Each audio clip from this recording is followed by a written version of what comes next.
वो एक सुनसान इलाके में बना हुआ पुराना बंगला था। बंगले के चारों ओर अजीब सा मौत जैसा सन्नाटा पसरा हुआ था। एक 25 वर्षीय युवक कमरे के अंदर गोल घेरा बनाए बैठा हुआ कुछ बड़बड़ा रहा था। कमरे में 0 वॉट का बल्ब जल रहा था और चारों ओर फर्श पर तंत्र मंत्र के सामान बिखरे हुए थे। उस युवक की हालत बहुत ही गंदी थी। अचानक उसके कानों में बंगले की डोरबेल की आवाज पड़ी। उसने अचानक अपनी आंखें खोल दी।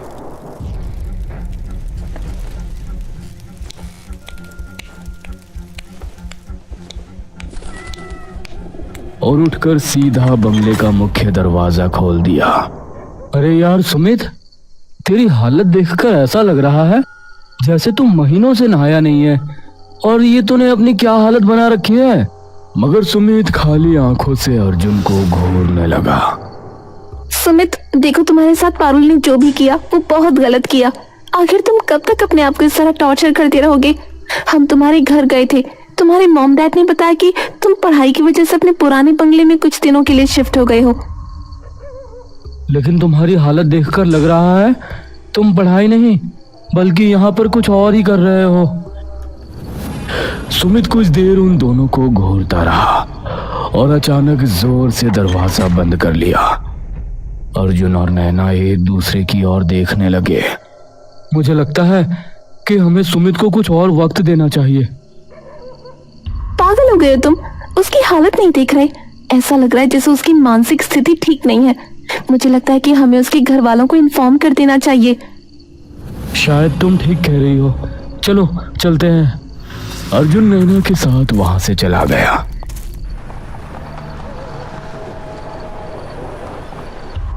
इधर सुमित दोबारा उस कमरे में आकर बैठ गया। वो एक टेबल के पास गया और एक लड़की की तस्वीर उठाई। अचानक उस तस्वीर को देखकर उसकी आंखों में नफरत के भाव झलकने लगे। तुम चाहे कितने भी अमीर बाप की औलाद क्यों ना हो पारुल, लेकिन तुम्हें मेरे साथ किए गए धोखे की सजा भुगतनी ही होगी।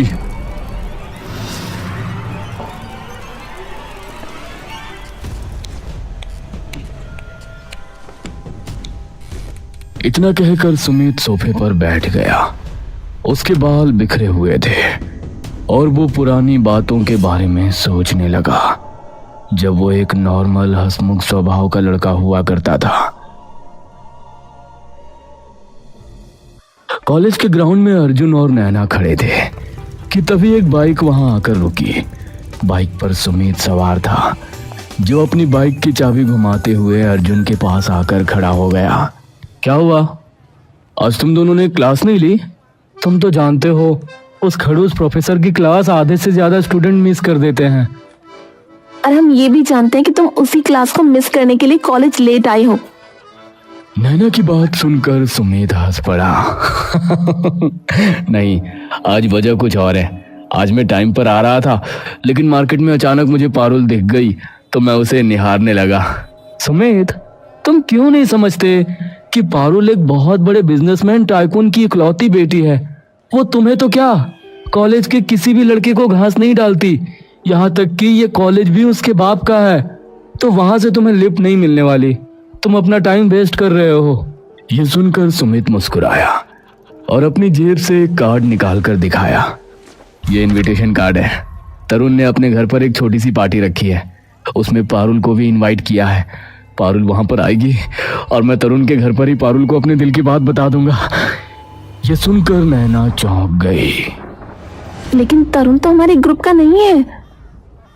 जानता हूँ, लेकिन जैसे ही मुझे पता लगा कि तरुण अपने घर पर छोटी सी पार्टी रखा है और उसमें पारुल को भी इनवाइट किया है, मैंने उससे दोस्ती कर ली अपने नोट्स देकर, और साथ ही ये भी कह दिया कि पार्टी में मेरे साथ मेरे दोस्त नैना और अर्जुन भी आएंगे। अर्जुन हंस पड़ा। तो कभी नहीं सुधरेगा। अगली रात तरुण के बंगले में उसके सारे दोस्त जमा थे। वहां पारुल भी मौजूद थी और सब डांस कर रहे थे।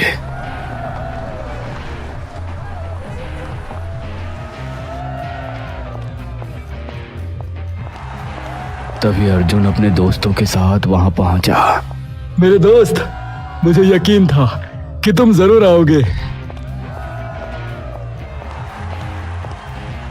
लिसन माय ऑल फ्रेंड्स, ये है मेरे नए दोस्त सुमित, जिसने मुझे एग्जाम के लिए अपने सारे नोट्स दिए हैं।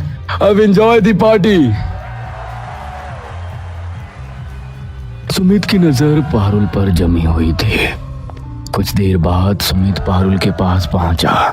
मैं तुमसे एक बात कहना चाहता हूँ। हाँ बोलो, क्या बात है?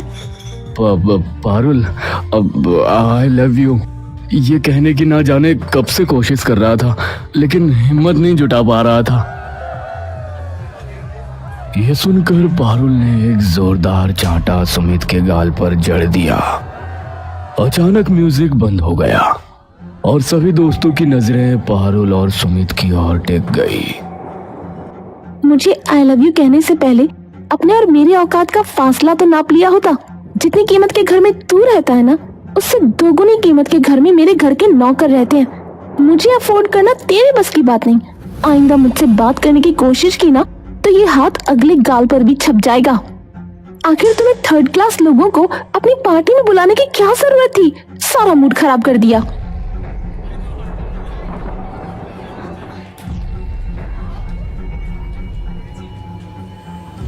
तरुण गुस्से से सुमित की ओर देखने लगा।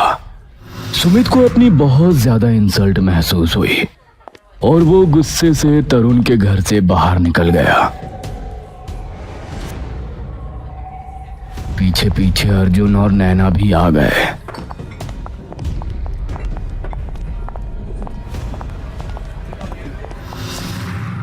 सुमित, मुझे पहले से ही पता था कि ऐसा ही कुछ होगा, इसलिए मैं तुझे मना कर रहा था। अगर वो बड़े बाप की औलाद है तो क्या सबके सामने चाटा मार देगी? मैं उसका ऐसा हाल करूंगा कि आइंदा कोई लड़की किसी का दिल तोड़ने से पहले 100 बार सोचेगी। तू पागल हो गया है? वो सच में एक बिजनेस टाइकून की बेटी है, तो उसका कुछ नहीं बिगाड़ सकता। अरे इस स्टेट का चीफ मिनिस्टर भी उसके फादर से मिलने के लिए अपॉइंटमेंट लेकर आता है। मगर सुमित ने उनकी बात का कोई जवाब नहीं दिया और अपने घर लौट आया। उस दिन से सुमित ने कॉलेज जाना बंद कर दिया और सबसे मिलना जुलना, यहां तक कि फोन उठाना भी बंद कर दिया। उसके दिमाग में दिन रात एक ही बात चल रही थी, पारुल से थप्पड़ का बदला।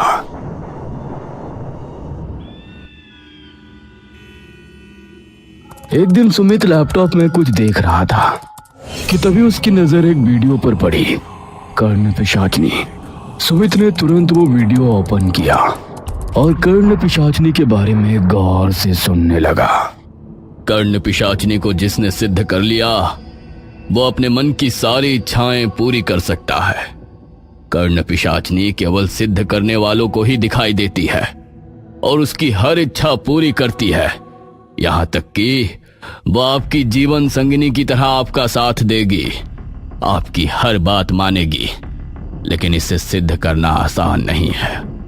पुष्कर घाट में सैकड़ों ऐसे अघोरी हैं जिनके पास कर्ण पिशाचनी सिद्ध करने की प्राचीन किताबें और गुप्त ज्ञान है।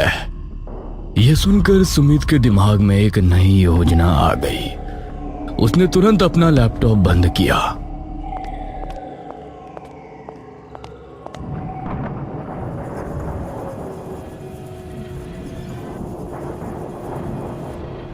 अगले दिन सुमित अपना बैग लेकर घर से बाहर निकल रहा था कि तभी उसकी बहन शालिनी ने पूछा, भैया आप कहाँ जा रहे हो?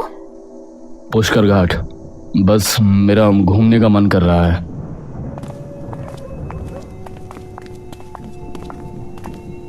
इतना कहकर सुमित अपनी कार लेकर निकल गया।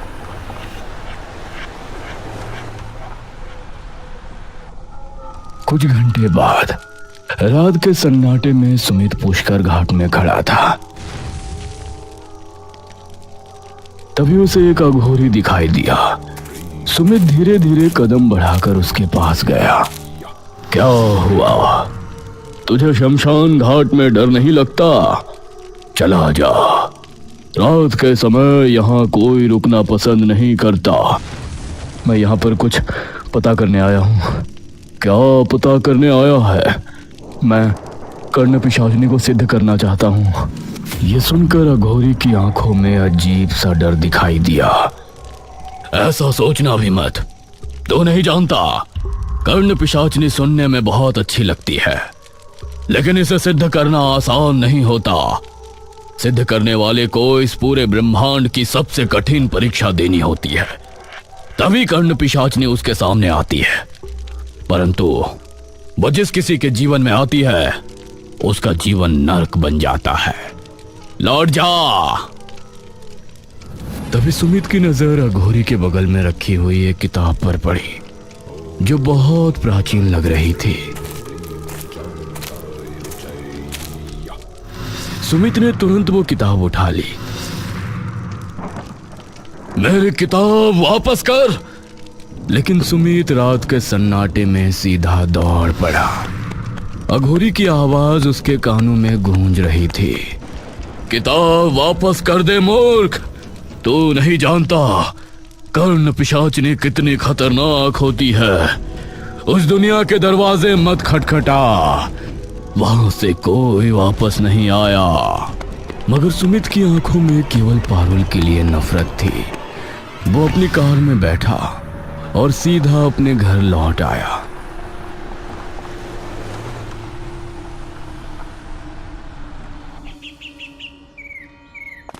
अगले दिन सुमित अपना बैग लेकर फिर निकल रहा था कि तभी उसके पिता ने पूछा, तुम कहाँ जा रहे हो? डैडी, एग्जाम नजदीक है और मैं यहाँ पढ़ाई पर ध्यान नहीं लगा पा रहा हूँ। मैं अपने पुराने बंगले में कुछ दिन रहूंगा। इतना कहकर सुमित अपने पुराने बंगले की ओर चला गया।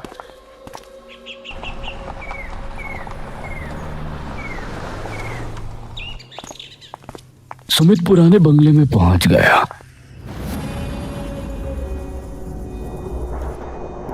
उसके हाथ में एक प्राचीन किताब थी। वो धीरे धीरे उसे खोलकर पढ़ने लगा। पन्नों पर लिखे शब्दों को वो ध्यान से समझने की कोशिश करने लगा। कुछ ही देर में सब कुछ उसके लिए स्पष्ट हो गया। सुमित कमरे में गया, जमीन पर गोल घेरा बनाया और आंखें बंद कर तंत्र मंत्र जैसा जाप करने लगा। यह कर्ण पिशाचिनी की सिद्धि की क्रिया थी। 2 रात बीत चुकी थी। भूख और प्यास से सुमित के होठ सूख चुके थे, लेकिन उसने क्रिया नहीं तोड़ी थी। आज कर्ण पिशाचिनी की सिद्धि का अंतिम दिन था। 10 दिनों से लगातार भूखा प्यासा रहने और कड़ी तपस्या के कारण उसकी हालत दयनीय और डरावनी हो चुकी थी। उसके कपड़ों से भयानक बदबू आ रही थी। सुमित की नजर जब घड़ी पर पड़ी, रात के 11 बजे थे।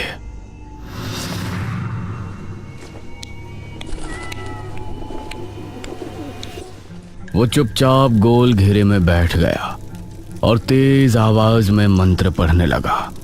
अचानक कमरे में अंधेरा छा गया। तभी कमरे में एक सफेद रोशनी से एक खूबसूरत सी औरत बाहर आई।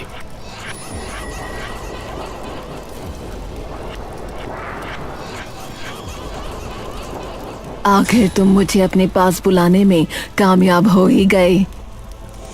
सुमित उसकी सुंदरता देखकर हैरान रह गया। अब से मैं तुम्हारी हूँ, लेकिन तुम्हें कुछ शर्तों का पालन करना पड़ेगा। कैसी शर्त? याद रखना, तुमने मुझे सिद्ध किया है। मैं तुम्हारी हर बात मानूंगी, तुम्हें हर सुख दूंगी, यहाँ तक कि पत्नी का सुख भी। लेकिन अब से तुम वही खाओगे और पियोगे जो मैं खाती और पीती हूँ। मुझे मंजूर है।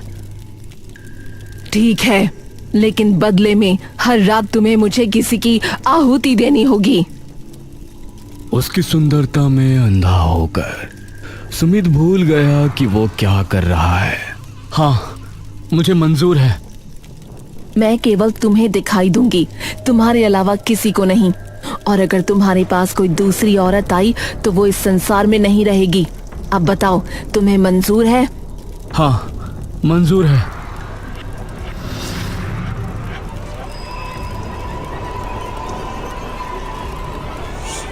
कर्ण पिशाचिनी अचानक उसके गले लग गई।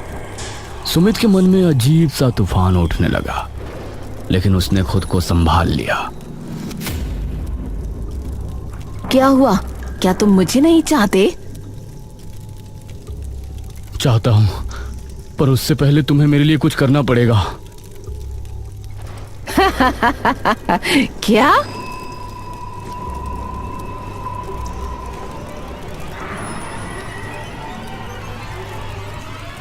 इसका नाम पारुल है। मैं चाहता हूं कि कल का सूरज ये ना देख पाए। ठीक है। ये कहकर वो गायब हो गई। उधर पारुल अपने बेडरूम में आईने के सामने बाल काट रही थी। अचानक उसे आईने में पीछे एक भयानक चेहरा दिखाई दिया। वो चौंकी और पीछे मुड़ी। वहां एक भयावह औरत खड़ी थी। कौन हो तुम? भयानक औरत ने बिना कुछ कहे उसकी तरफ डरावने तरीके से बढ़ने लगती है। पारुल की चीख पूरे बंगले में गूंज गई।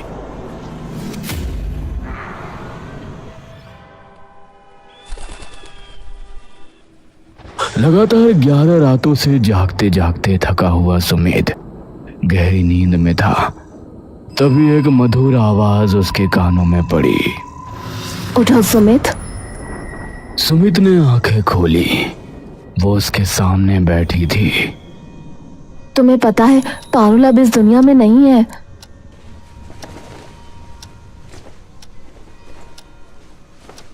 सुमित ने तुरंत टीवी ऑन कर दिया। Breaking news! इस शहर के मशहूर बिजनेस टाइकून की इकलौती बेटी पारुल अब नहीं रही। सुमित ने टीवी बंद किया और कर्ण पिशाचनी की ओर देखकर मुस्कुराया।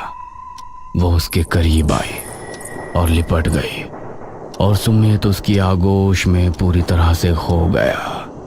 कुछ देर बाद वह गहरी नींद में चला गया।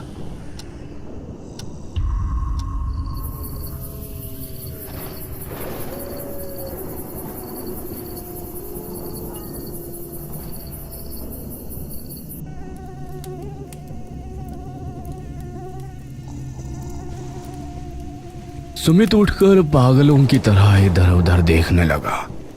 कमरे में हर तरफ सन्नाटा था, पर उसके कानों में वही डरावनी मोहक आवाज गूंजी। तुमने वादा किया था हर रोज आहुति दोगे, जाओ भी। सुमित की आंखें फैल जाती हैं, उसकी सांसें तेज हो जाती हैं। वो सम्मोहित सा खड़ा हो जाता है। वो उठ खड़ा हुआ।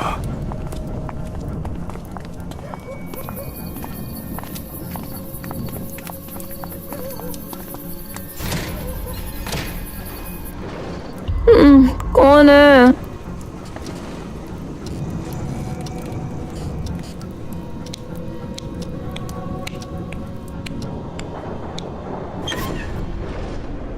दरवाजा खोलते ही सामने सुमित खड़ा है।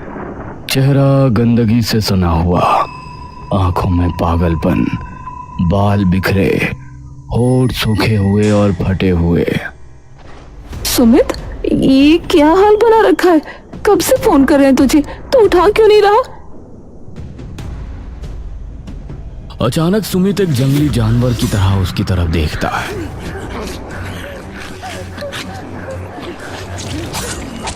कैलाशनाथ घबरा कर उठते हैं। सामने सुमित लहूलुहान खड़ा है, आंखों में हैवानियत।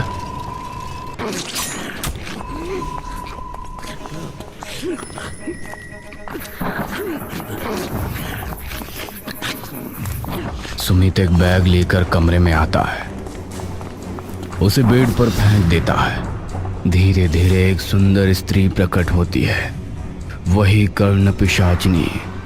उसकी आंखों में ठंडी चमक, होठों पर हल्की मुस्कान। तुमने अपना वादा पूरा किया, मैं थोड़ी देर में वापस आऊंगी। सुमित पागलों की तरह सिर हिलाता है और कर्ण पिशाचिनी वो बैग ले धीरे से वहां से गायब हो जाती है।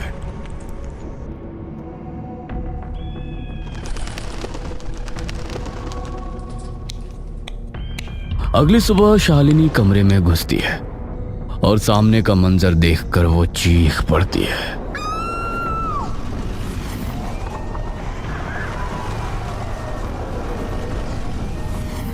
पुलिस और मोहल्ले के लोग जमा हो जाते हैं। शालिनी सुमित का फोन बार बार मिलाती है, लेकिन ऑफ आता है।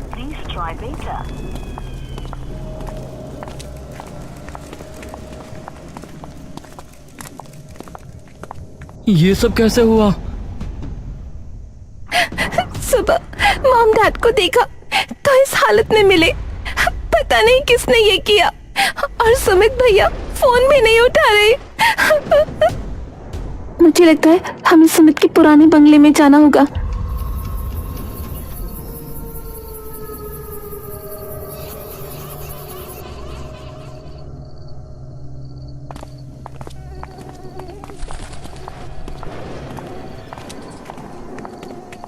ये कैसी बदबू है? पता नहीं। सुमित, सुमित। कोई जवाब नहीं। वे एक कमरे में घुसते हैं जहां सुमित बेजार हालत में अकेला किसी से बात कर रहा होता है। भैया, ये क्या कर लिया आपने? और आप किससे बात कर रहे हो? सुमित बड़बड़ाता है। अचानक उसके कानों में फिर वही आवाज। ये तीनों खड़े हैं, मुझे ये चाहिए अभी। नहीं, ये मेरी बहन और दोस्त है, मैं नहीं मार सकता। अर्जुन डर से एक कदम पीछे हटता है। सुमित, तू किससे बात कर रहा है? अचानक कमरे की लाइट फटकर बुझ जाती है। धुएं के बीच कर्ण पिशाचनी का असली भयानक रूप सामने आता है। लंबी काली जीभ, लाल जलती आंखें। ये है मेरा असली रूप, और तुमने जो वादा किया था वो निभाओगे। ये तुम्हारे ही माँ और पिता थे जिनको तुमने मुझे दिया अपनी मर्जी से। नहीं, ये नहीं हो सकता। अगले ही पल सुमित को सब कुछ याद आ गया कि उसने यहां आने से पहले क्या क्या किया है।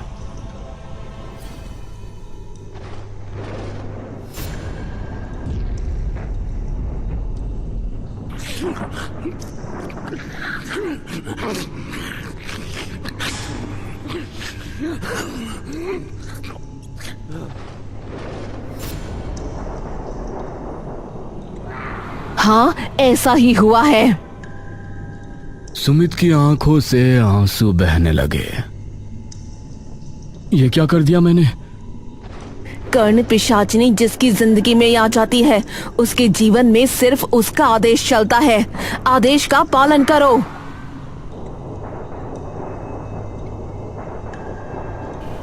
अगले ही पल सुमित फिर से सम्मोहित अवस्था में आ गया।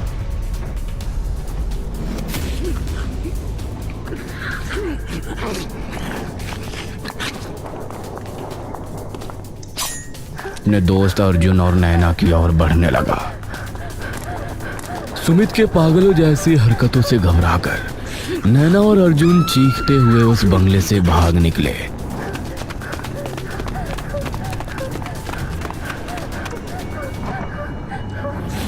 वे चिल्लाते हुए घने जंगल की ओर दौड़े। वे जंगल में एक बड़े पेड़ के पीछे छिप गए। सांसों की आवाज एकदम दबाने लगे। तभी दूर से उनके सामने एक लंबा झाड़ झंखाड़ों से ढका हुआ व्यक्ति आता दिखा। वह वही अघोरी था जिससे सुमित कर्ण पिशाचनी की प्राचीन किताब चुराकर भागा था। तुम दोनों यहाँ क्या कर रहे हो इस वक्त जंगल में इतनी डर के साथ? अर्जुन कांपते हुए सब कुछ अघोरी को बताता है। समझ गया। इतना बोलकर अघोरी ने गंभीर होकर उनके पास एक माला निकाली। यह माला तुम्हारे जीवन की रक्षा करेगी। फिलहाल इस शहर को छोड़ दें।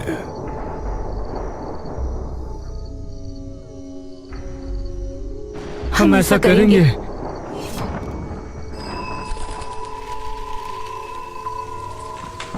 अघोरी सुमित के बंगले में पहुंचा।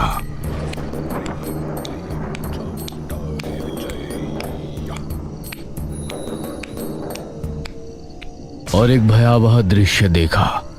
सुमित का शरीर सूखा, बेजान और उसकी आंखें लाल। सुमित, यह कर्ण पिशाचनी हर रोज तुम्हारी शरीर की रूह चूस रही है। वो तुम्हारी जीवन शक्ति को निगल रही है। मैं यह सब कुछ रोकना चाहता हूँ। तुझसे मैंने कहा था कि कर्ण पिशाचनी जिसकी जिंदगी में आ जाती है उसका जीवन नर्क हो जाता है। अघोरी ने लाल पाउडर से कमरे के फर्श पर एक विशाल यंत्र बना दिया। उसके चारों कोनों पर काले दिए जलाए जिनकी लौ नीली हो चुकी थी। वह तेज स्वर में मंत्र पढ़ने लगा। हर शब्द के साथ कमरा कांपने लगा। तभी दीवार से एक काली परछाई अलग हुई। उसका चमकता चेहरा, आंखें लाल, कर्ण पिशाचनी हवा में तैरते हुए अघोरी के सामने आ गई। अघोरी, सुमिता मेरा है। नहीं, तेरी प्यास ने उसे अधमरा कर दिया है। अब लौट जा। पिशाचनी ने कान फाड़ चीख मारी। कमरे की खिड़कियां फट पड़ी, दिए बुझने लगे। लेकिन अघोरी ने मंत्र और तेज कर दिए। पिशाचनी ने अपनी लंबी सांप जैसी जीभ अघोरी की ओर बढ़ाई, लेकिन त्रिशूल की नोक से टकराते ही वो पीछे हट गई। अचानक उसने झपटा मारा और अघोरी को अपनी पकड़ में जकड़ लिया।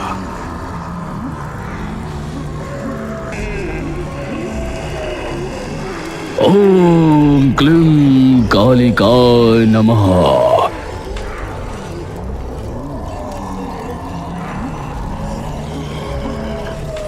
उसके शब्द बिजली की तरह गूंजे। पिशाचनी पीछे उछल गई, लेकिन उसकी आंखें और गुस्से से धधक गई।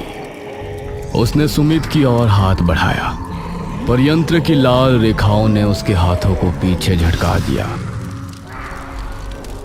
तुम मुझे बांध नहीं सकते। बांधना नहीं, विदा करना है।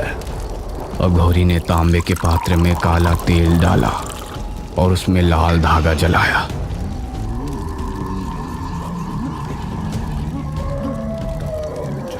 धुएं का एक बवंडर उठा और सीधे पिशाचनी की ओर घेरने लगा। वो तड़पने लगी। उसकी चीखें मानो पूरे बंगले में गूंजने लगी।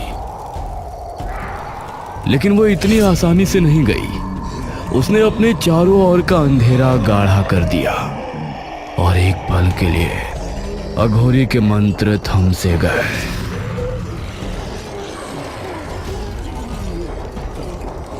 जैसे ही मंत्र गूंजा, यंत्र से उठी अग्नि ने पिशाचनी के पूरे अस्तित्व को धुंधला कर दिया और वो धुएं के भंवर में समा गई। कमरे में अब सिर्फ सन्नाटा था। अघोरी पसीने में भीगा पड़ा था, लेकिन उसकी आंखें शांत थी। सुमित रो रहा था। उसकी सांसें टूट टूट कर आ रही थी। मैंने अपने ही माता पिता और बहन को मार दिया। मैं अकेला रह गया। पाप का प्रायश्चित कठिन है और तेरे हिस्से में अब सिर्फ एकांत है।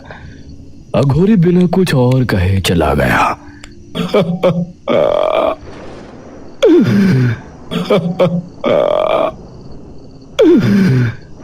सुमित उसी अंधेरे बंगले में अकेला रह गया, जहां हर दीवार उसके गुनाहों की गवाही दे रही थी।